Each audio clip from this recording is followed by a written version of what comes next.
मित्रों, अभी अभी भारत ने पाकिस्तान के विरुद्ध जिस ऑपरेशन सिंदूर को आरंभ किया, उसमें सैकड़ों आतंकी और बड़ी संख्या में पाकिस्तानी सैनिक भी मारे गए हैं। भारत के इस आक्रामक व्यवहार को देखने के पश्चात पूरा विश्व सहम गया है। ये वही भारत है जिसके सैनिकों के सिर काटकर पाकिस्तानी सैनिक ले जाते थे, किंतु कोई प्रतिक्रिया नहीं दी जाती थी। और आज भारत शत्रु को घर में घुस घुस कर मार रहा है, किंतु पाकिस्तान प्रत्येक बार की भांति इस बार भी विश्व समुदाय में मजहब के नाम पर समर्थन जुटाना चाहता था। आज विश्व एक अलग अवस्था में है, जहां विश्व समुदाय का समर्थन जुटाना अत्यंत आवश्यक है। इसी कारण भारत ने एक सर्वदलीय प्रतिनिधि मंडल बनाया है, जिसे विश्व भर के देशों में भेजा गया है, जिसे अपार समर्थन मिल रहा है। और पाकिस्तान की वो मंशा तिनकों में बिखर गई है, जिसके अंतर्गत वो भारत में मजहबी हिंसा करवाना चाहता था, वहीं मुस्लिम देशों को भारत के विरुद्ध खड़ा करना चाहता था। वैश्विक समुदाय के समर्थन से भारत को क्या क्या लाभ होगा, सेना की शक्ति के साथ कूटनीतिक शक्ति का होना कितना आवश्यक है, पाकिस्तान कूटनीति के मंच पर कैसे बिखर गया है, भारत की ओर से अभी भी ऑपरेशन सिंदूर को जारी रखने का क्या कारण है, ये भारत की किस रणनीति को दर्शाता है। इस विषय में सब कुछ विस्तार से जानने के लिए वीडियो को अंत तक देखिए और आगे बढ़ने से पूर्व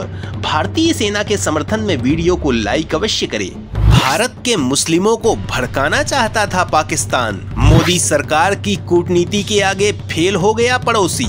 गिने चुने देशों तक ही सीमित रह गए शहबाज। पाकिस्तान का उदय ही मजहब के नाम पर हुआ और वो सदैव इसी को अपनी शक्ति के रूप में प्रयोग करता है। उसकी यही नीति रही है कि वो भारत के भीतर के मुसलमानों को अपने पक्ष में लेकर भारत को विवश कर दे। ऑपरेशन सिंदूर के समय भी वो यही चाहता है कि वो विश्व भर के मुस्लिम समुदाय को अपने पक्ष में करके भारत पर दबाव बना सके, किंतु भारत ने ऐसा पासा फेंका है कि पाकिस्तान चित्त हो गया है। भारत की सरकार विश्व समुदाय का समर्थन प्राप्त करने के लिए क्या क्या कर रही है, इस विषय में हम आपको आगे बताएंगे, किंतु इससे पूर्व हम आपको ये बताना चाहेंगे कि पाकिस्तान इसके लिए क्या कर रहा है। पाकिस्तानी पीएम शहबाज अपने मित्र देशों की यात्रा कर रहे हैं। वो तुर्की, ईरान, अजरबैजान जैसे देशों से समर्थन जुटाने की कोशिश में लगे हैं, किंतु पाकिस्तान का ये मिशन सीमित है, जबकि भारत ने पूरे विश्व के अलग अलग देशों में अपने प्रतिनिधि भेजे हैं, जहां ऑपरेशन सिंदूर को व्यापक समर्थन मिल रहा है।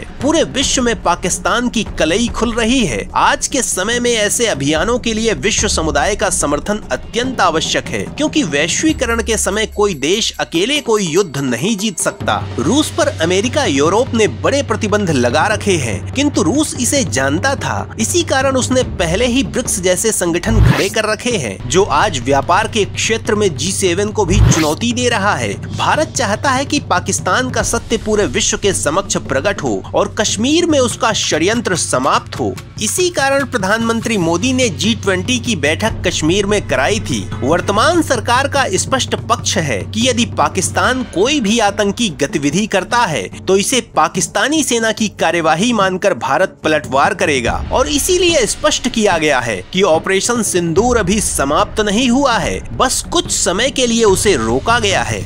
भारत सरकार ने सभी पार्टी के नेताओं को सौंपी जिम्मेदारी। मुस्लिम नेताओं को प्रतिनिधि मंडल में किया गया शामिल। भारत सरकार ने पाकिस्तान की पोल खोलने के लिए सभी पार्टी के नेताओं का प्रतिनिधि मंडल तैयार किया है, जो हर देश में जाकर पाकिस्तान की पोल खोल रहे हैं। भारत सरकार की ये नीति है कि पाकिस्तान इस युद्ध के लिए मुस्लिम देशों का समर्थन न प्राप्त कर सके। यूरोपीय यूनियन और अधिकांश पश्चिमी देशों ने भारत की कार्यवाही को समर्थन दिया है। रूस पहले ही भारत के पक्ष में है। अमेरिका को भी भारत का समर्थन करना पड़ा है। हालांकि अमेरिका अपने दो मुहे व्यवहार के लिए पूरे विश्व में कुख्यात है। इजराइल फिलिस्तीन के मामले में सारे मुस्लिम देश फिलिस्तीन का पक्ष लेते हैं। पाकिस्तान कश्मीर के विषय में ऐसा ही समर्थन प्राप्त करना चाहता था, किंतु भारत सरकार के स्पष्ट नीति के आगे पाकिस्तान पस्त हो चुका है। भारत ने स्पष्ट कर दिया है कि यदि पाकिस्तान अब एक कदम और बढ़ाता है तो अगली कार्यवाही पीओके के लिए होगी। पाकिस्तान ने स्वयं ये स्वीकार किया है कि भारत की ब्रह्मोस मिसाइल ने उसके भीतर भयंकर तबाही मचाई है, लेकिन दुर्भाग्य ये है कि अभी भी भारत का विपक्ष सेना से सबूत मांग रहा है। तो मित्रों, भारत की रणनीति पर आप क्या कहना चाहेंगे, कमेंट में अवश्य बताएं।